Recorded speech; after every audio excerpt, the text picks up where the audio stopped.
The matchup of the night turned out to be an ugly blowout. The Avalanche continued to impress, and we had extra hockey in Toronto and Vegas, and what a finish in Sin City. Details coming up on this edition of Locked On NHL Game Night. When that final horn sounds, you know it's time for Locked On NHL Game Night. All the post-game reactions to every game across the league, every single night, with insights only the hosts at Locked On can provide. Prepare to experience game day reactions like never before. Only on Locked On NHL Game Night. Your team every day. Hey, hockey fans, welcome to Locked On NHL Game Night, part of the Locked On Podcast Network, now the #1 sports podcast network. Your teams every day. Thanks for making Locked On NHL Game Night your place to get a recap of the night in the NHL during the regular season and the playoffs. We are available wherever you get your podcasts and on YouTube. I'm Eddie Garcia, an LA Kings fan on the West Coast. He is Shukri Wrights, a Boston Bruins fan on the East Coast. Together, we're here to get you caught up on all the goals, saves, big moments, and stories from the night in the NHL with a big assist from some of our local Locked On experts. And Shu had an interesting mix of games tonight, some fantastic finishes, some games that weren't that competitive, but all good stories to pass along from the night in hockey. It's been a fascinating night. And then you think it'll be a fascinating night in one particular market north of the border. But, man, we actually just may have some drama that we need to talk about in terms of one particular team that could claim the stakes of being the king of the East right now. Well, we're going to start off with what I thought was the matchup of the night. A couple of 10-win teams coming in, and that was the Montreal Canadiens hosting the Dallas Stars. This one, though, was all Dallas as they put a touchdown in Montreal. 7-0 win for the Stars. Only one goal scored in the first period. Wyatt Johnston's 11th on the power play, but then 4 Dallas goals in the second, 2 by Jason Robertson, numbers 5 and 6. Tyler Seguin on a breakaway gets his 6th of the year, and then it's pretty much over at that point. The Stars do tack on a couple of goals in the third to get that 7-0 win. And Casey DeSmith was in net, not even Jake Ottinger, 24 save shutout, 13th of his career. Impressive to say the least. And Mikko Rantanen, not even one of the goal scorers in this one for Dallas. Yeah, it was an all-out offensive onslaught in Montreal tonight, in which that it was good to see Jason Robertson have a monster night in Montreal. And you talked about like Casey DeSmith, the 24 save shutout, and I was impressed. I thought it was going to be a much closer matchup, but to my own surprise, what I actually didn't expect was the performance of Jakub Dobeš, for him to struggle the way that he did. And then, oh, by the way, Sam Montembeault, he made 4 saves on 6 shots in the third period, but he wasn't all that much better either. So what I was alluding to in the tease was the story in Montreal being the king of the East. You can legitimately make that claim for the Canadiens right now. Here we are in the middle of November, but the story being the goaltending. It was bad tonight. I mean, Dobeš, he has had a stellar season up until tonight, but I think the bigger story is seeing Sam Montembeault come on in relief, and in my opinion, it's gotten so bad for Montembeault to this point where he's had to shut off his Instagram. But as far as the Dallas Stars are concerned, there was no shutting off offensively for this team. And also, you got to give credit to Radek Faksa, who had 3 assists on the night, and for a Dallas team that has continued to play exceptionally away from Dallas, being now 6-1-2 on the road. Jakub Dobeš allowed 5 goals on 13 shots before getting pulled after 2 periods of play. Let's check in with one of our local experts. We'll get the reaction from one of the co-hosts of Locked On Montreal Canadiens, and that is Laura Saba. The Montreal Canadiens shut out 7-0 on home ice by the Dallas Stars. Everything that could go wrong for the Canadiens in that game did go wrong. There's a lot of things to talk about. I will say that they did come out in the first period playing really, really well. Obviously, lost that momentum with that Dallas Stars goal, the power play goal. However, I think the biggest takeaway from this is the Alex Newhook injury that we currently do not know the status of and how long he's going to be out.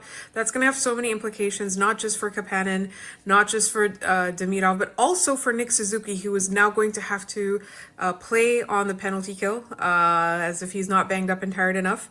But at the same time, this also gives the Canadiens an opportunity to call somebody up from Laval, or even look on the trade market for somebody who can be an attractive body that the Canadiens can use going forward. All right, thanks to Laura Saba for that report. So 7-0 Dallas with the win. 7 was also an important number for the Boston Bruins as they were in Ottawa taking on the Senators, looking to continue their 7-game winning streak, but that would not be the case. The Senators with a 5-3 victory in this one. Shane Pinto gets his 9th of the year. Tim Stützle, a pair of goals, numbers 9 and 10. All of those goals came in the third period in that one for Ottawa, as Boston's 7-game winning streak does come to an end. Let's get a report on this one again from the losing side. The host of Locked On Boston Bruins, and Ian McLaren.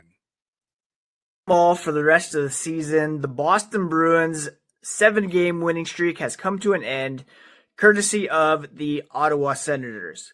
The winning goal in this one came on a pretty bad misplay in the defensive zone. Hampus Lindholm had the puck behind the net. He was being booed for not moving it, and then kind of rushed it, and it led directly to an Ottawa Senators goal. Big picture, the Bruins are 11-8. They will now head to Montreal to take on a Canadiens team that lost big tonight to the Dallas Stars. Still exceeding expectations. David Pastrnak continues to roll, as does Morgan Geekie, but this team needs to tighten up defensively. They need to cut down on penalties taken, and let's see what they can do moving forward. Big story tonight. The streak is over. It's time to start a new one Saturday in Montreal.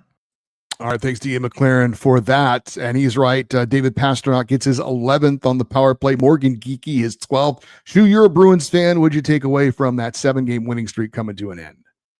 I mean, it was going to be a tough matchup going into Ottawa against a very pesky Ottawa Senators team, but I thought Ian was absolutely right. I mean, the Bruins, their parade to the penalty box had been an issue, not in recent stretch, but it had been an issue overall over the last year and some change.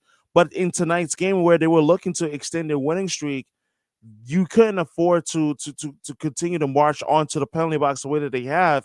But ultimately, in terms of the play of David Pastrnak, I mean, it was a virtuoso performance, him scoring, but as well as Morgan Geekie. As I said the other night, I think Pastrnak and Geekie are very quickly and somewhat quietly become one of the best goal-scoring tandems in the NHL. And Morgan Geekie, I mean, what more can you honestly say from his play, despite the fact that they lost, that they continue to show exactly why Morgan Geekie has really turned his career around ever since becoming a Boston Bruin, becoming one of the best goal scorers in the NHL, especially in this calendar year. But in conclusion, in terms of the Senators, you got to give credit where credit is due. I thought they played a solid game, and they got the timely goal in which that Tim Stützle gave the Senators the 4-3 lead late into the third period. So I do think that ultimately the Bruins are going to have to find a way to bounce back Saturday night in Montreal against the Canadiens on Hockey Night in Canada.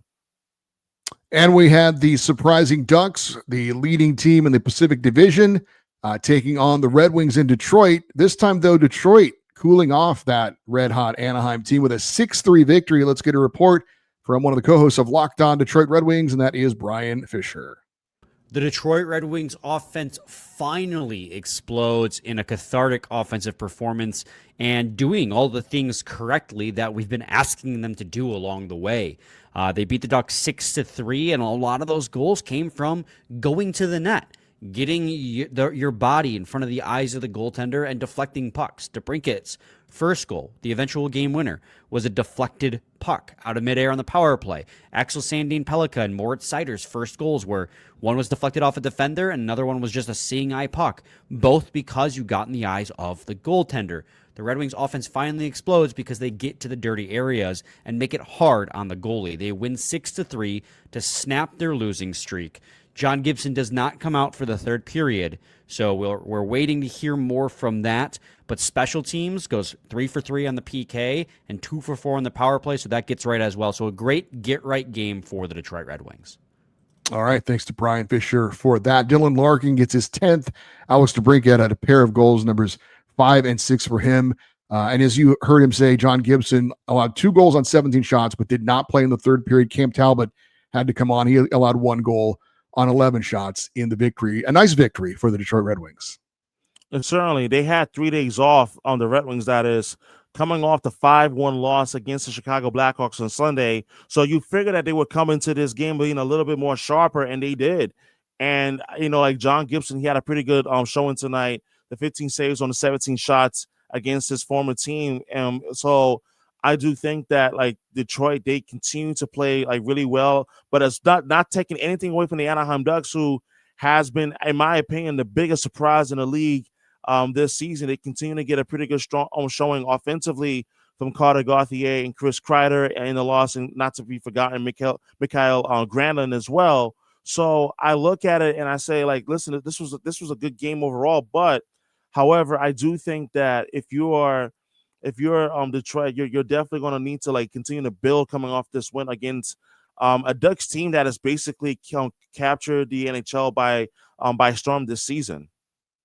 Gauthier gets his 12th goal, Kreider his 10th, and Mikael Granlund a goal in his first game back from injury. Leo Carlsson's 11-game point streak, by the way, ended for the Ducks, who dropped to 11-5-1 with that loss. The team with the most points in the NHL added to their total. We'll get details on that next on Locked On NHL Game Night. When I'm hydrated, everything just works better. My focus, my energy, my mood, even my skin. That's why I've been using DripDrop. It's doctor-developed hydration that keeps me running at full power no matter what my day looks like. DripDrop isn't your average sports drink. It delivers 3 times the electrolytes and half the sugar of the leading brands, using a science-backed formula trusted by medical professionals, firefighters, and over 90% of top collagen proteins. It actually tastes amazing. My go-to flavor is fruit punch, and it's become my secret weapon in staying sharp and energized throughout long days. Hydration has become non-negotiable for me, and DripDrop helps me feel sharper, calmer, and honestly just better overall. Right now, DripDrop is offering podcast listeners 20% off their first order.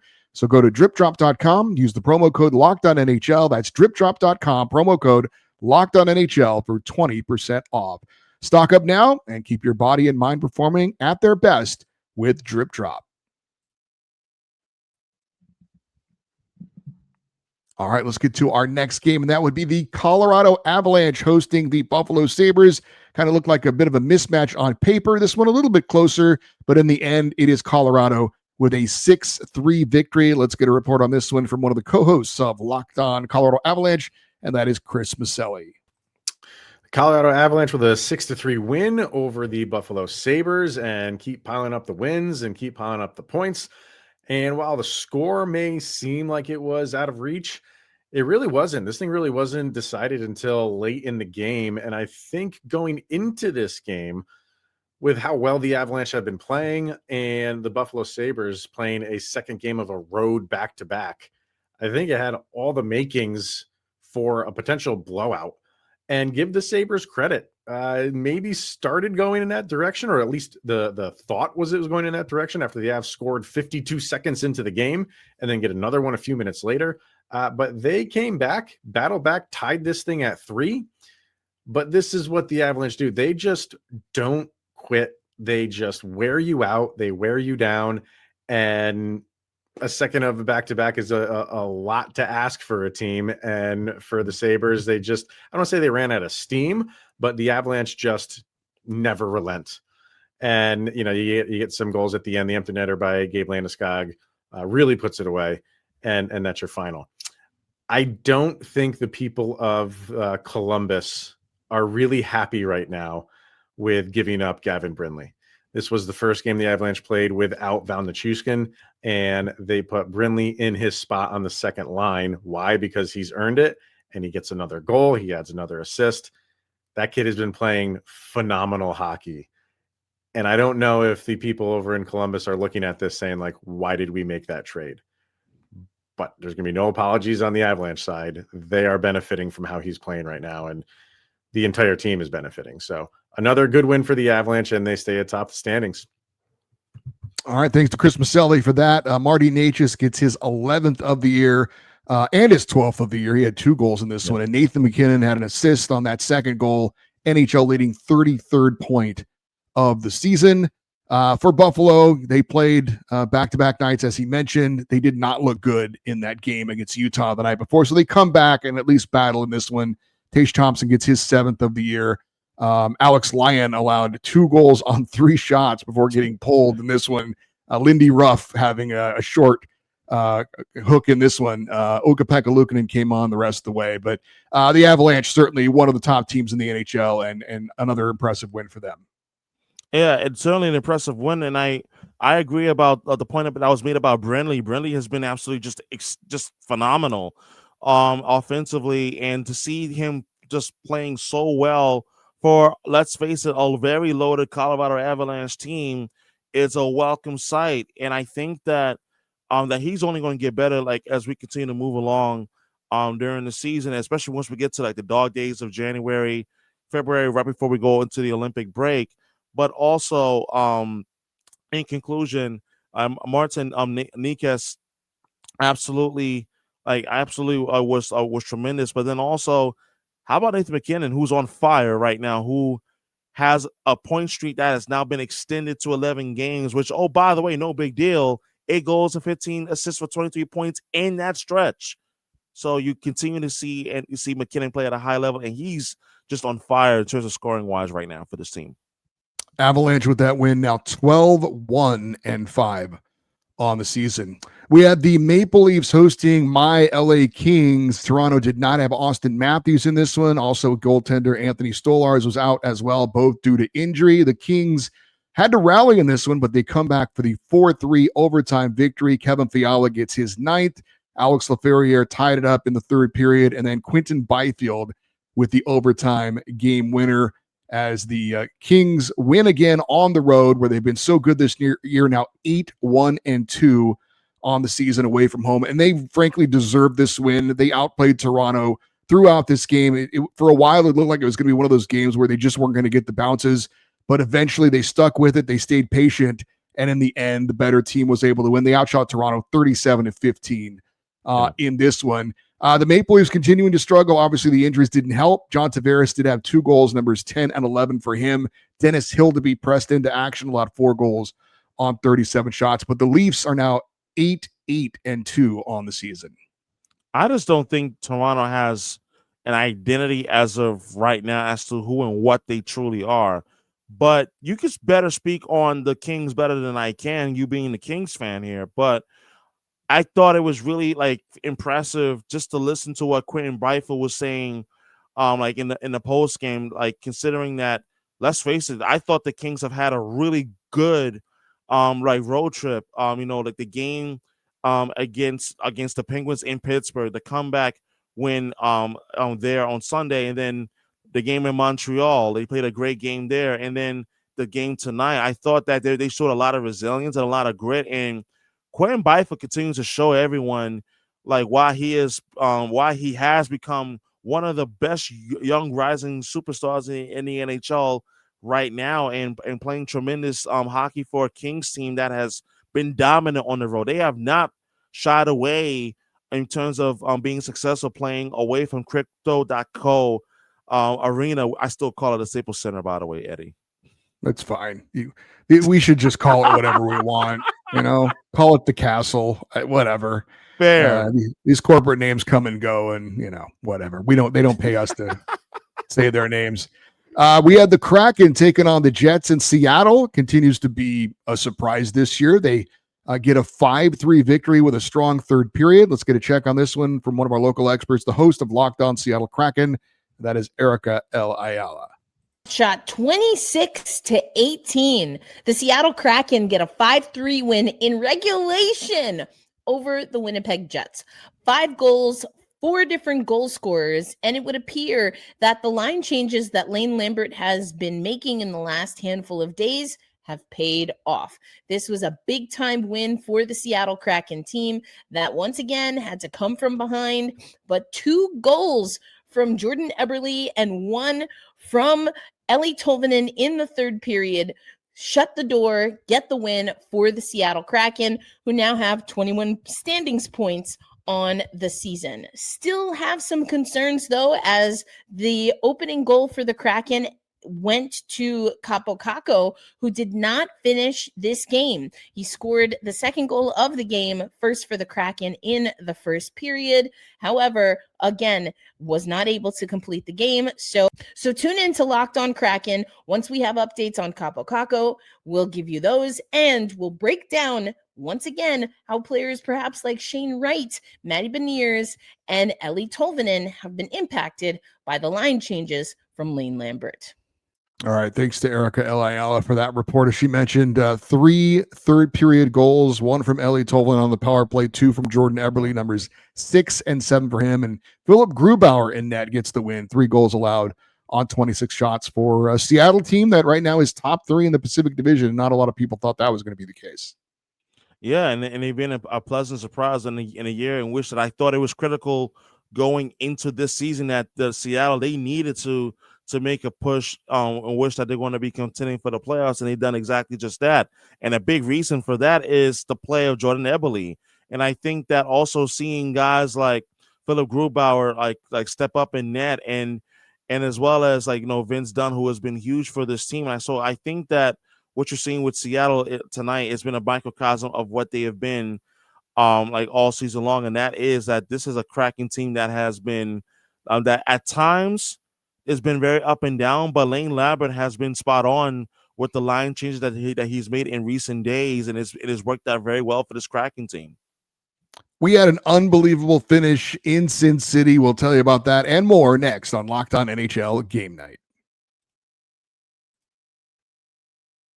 The NBA is back, and there's no better place to get in on the action than FanDuel, the official sports betting partner of the NBA. If you missed the start of a game or you want to ride the hot hand, FanDuel has live bets on everything from who will score the next bucket to fourth quarter comebacks. Plus, you can even combine your live bets into a same-game parlay for a shot at a bigger payout. It keeps every game exciting, especially when your team is making that late push. Right now, FanDuel is giving new customers $300 in bonus bets when your first $5 bet wins.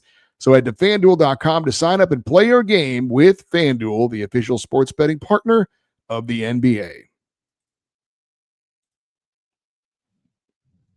All right, we had the Golden Knights hosting the New York Islanders in this one.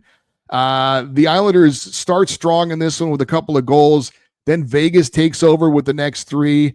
The Islanders come back, score, and then force overtime. And the way this one ended, I don't know if I've ever seen it before. Let's get the details, though, on this one from the host of Locked On New York Islanders, and that is Gil Martin. New York Islanders score a dramatic overtime 4-3 win over the Vegas Golden Knights on the road. Big game-winning shorthanded goal by J.G. Pageau. Matthew Barzal tied it, and I'll tell you, the Islanders were up 2-0. They fall behind 3-2. A year ago, this team would have crumbled most likely, but they showed resilience. The tying goal by Matthew Barzal late in the third with the goalie pulled, and then the shorthanded overtime semi-breakaway goal by J.G. Pageau. Islanders 3-0 to start this road trip. A multiple-point game for Matthew Schaefer. This team is improving before our very eyes, and it's been great to watch the growth of this team. For more in-depth daily coverage of your New York Islanders, check out the Locked On Islanders podcast. And thanks to Gil Martin for that report. An amazing finish. Not only a unassisted shorthanded goal in overtime, and I was like thinking, when have we last seen an unassisted shorthanded overtime goal? And then I remembered Fernando Pisani of the Oilers had a shorthanded overtime game-winning goal in the Stanley Cup final in 2006. But this one, he won the face-off, and then he skated it all the way down the ice and scored. Fernando Pisani intercepted a pass and went in and scored. He didn't win a face-off, skated all the way from one end of the ice to the other, and then score a shorthanded goal. Amazing for J.G. Pageau. I don't know that I've ever seen that before. I've never seen that for sure, not in my lifetime. And the example you brought up on the 2006 Stanley Cup Finals, that is a core memory in its own right. Like, how often do you see a pass get intercepted and being literally brought from end to end and scored as a game winner in the Stanley Cup Finals, no less? But in this case, yeah, not as dramatic or huge of a stage, regular season game and all, but you win the face-off, and JG Pajot pretty much said game over.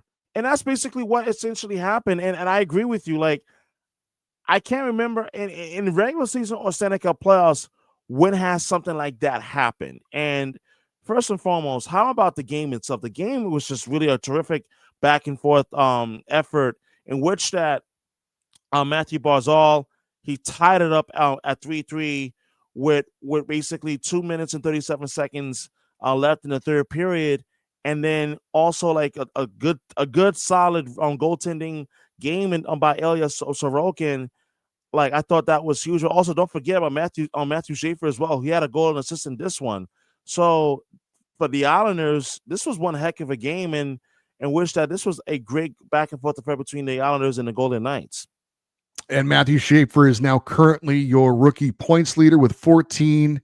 With those 2 points, he moved in front of Ivan Demidov of the Montreal Canadiens.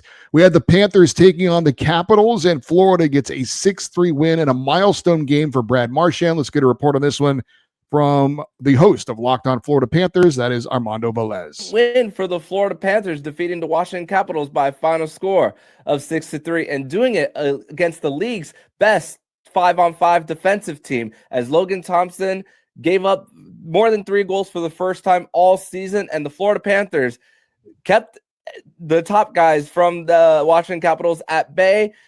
Alexander Ovechkin getting only 1 shot on goal, and although there was a shot discrepancy of 17-6 after period 1, the Panthers got a lot of the high-quality chances early, and it continued on into the second period with 2 big goals to lead going into the third. Multiple goals on the power play, including 1 on the double minor. Sam Reinhart scores twice. Seth Jones gets his first of the season, and Brad Marchand with 2 assists on the night gets point number 1,000. And Danil Tarasov, first win as a Cat. We're going to break all this down and more on tomorrow's edition of the Locked On Florida Panthers podcast. Your team every day. All right. Thanks to Armando Velez for that. As he mentioned, Brad Marchand getting his 1,000th career point. I think Logan Thompson for the Capitals hadn't allowed 2 or more goals all season. He said 3. I think it was 2. So he's been great, but he did allow 5 goals on 27 shots in this one. So credit the Florida Panthers for coming up with a big offensive effort in this one for a win over the Capitals. Absolutely. And I'm going to spend most of my time just talking about Brad Marchand. Congratulations on getting to 1,000 NHL points now with the Florida Panthers, but then also him being 102nd player in the history of the NHL to reach that milestone is just pretty incredible. But when you think about what he has done this season with the Panthers team that has been beset with injuries, as we all know, with Matthew Tkachuk missing time, Alexander Barkov, he's going to miss the entirety of the regular season. Who knows what happens come the Stanley Cup playoffs and whatnot. No spreading of the rumors or anything like that. I'm just saying. But what Marchand has been able to do, and especially in these last 9 games where he has had a 9-game point streak, has been pretty remarkable. 14 points in the stretch. So he's playing spectacular hockey at an age where 37 years old, he still has a lot of good hockey left, and he's been absolutely pivotal for a Panthers team who offensively they're now finding themselves getting back into a pretty good offensive groove. All right, wrapping it up with 2 more games to tell you about. We had the Blue Jackets beating the Oilers 5-4. No dramatic comeback this time for Edmonton. They had one against the Blue Jackets just a couple of days ago. This one, though, the Blue Jackets are able to hold on for the win, although it did get, again, a little bit in the third period, a little bit jinky. Matthew Olivier had 2 goals for Columbus, numbers 2 and 3. Adam Fantilli gets his 5th of the year. They did allow the final 2 goals in this one to get it to 1 goal, and you thought, oh my God, here we go again. But no, Jet Greaves and company are able to hold on for the victory, and the Blue Jackets do not let another one slip away against the Oilers. And that was huge because, like, listen, the truth of the matter is that Adam Fantilli, he has now had 3 straight games with a goal, and he's been red hot. And you talk about the Blue Jackets like holding off the Oilers. And I thought they did a pretty good job. And then also there was also a big night by Matthew Olivier and Charlie Coyle, who each had 3 points for the Blue Jackets in this one. in what was an important 5-4 win over the Oilers on Thursday night. And finally, the Flames shut out the Sharks 2-0 to snap San Jose's 4-game winning streak. For a while, it looked like it might be 1-0. Blake Coleman had the only goal for a long time in the second period for Calgary, his 7th of the year. They did add an empty netter, but a great game for both goaltenders in this one. Yaroslav Askarov, another great game for San Jose. He allowed just 1 goal on 35 shots. Dustin Wolf for Calgary gets his 4th career shutout. Only had to face 16 shots, though, in this one, but he gets the shutout victory. They cool off San Jose. Obviously, Macklin Celebrini, no points in this one as the Sharks get shut out. Sharks have been playing a lot better, but a much-needed win for a Calgary team that's really been having a tough go of it. Oh, for sure. And this was a tremendous game and a great 60-minute effort for the Calgary Flames from start to finish. And I thought that Dustin Wolf played a terrific game. And, Blake Coleman scoring, but also, like, not to be forgotten, like Samuel Hanzik, who scored an empty netter for the Flames as well, who had lost 3 games in a row going into this one. But a great all-around win for the Calgary Flames, and a tough loss for the Sharks, in which that Askarov, who played a pretty good game at 34 saves in this one, but the Sharks were unable to get anything going offensively. All right, if you want complete coverage of your favorite NHL team, there is a Locked On NHL podcast and YouTube show for just about every team in the NHL, except for Calgary. We're working on that. And then, of course, there's this show for you every night, each and every night of the regular season and playoffs, Locked On NHL Game Night, to wrap up the night in the NHL. Don't forget to like and subscribe if you're watching on YouTube, and post your comments if you have anything to say about what happened tonight in the NHL. That'll do it for this episode of Locked On NHL Game Night. For Shukri Wrights, I'm Eddie Garcia. Thanks for listening and watching Locked On NHL Game Night, part of the Locked On Podcast Network, your teams every day.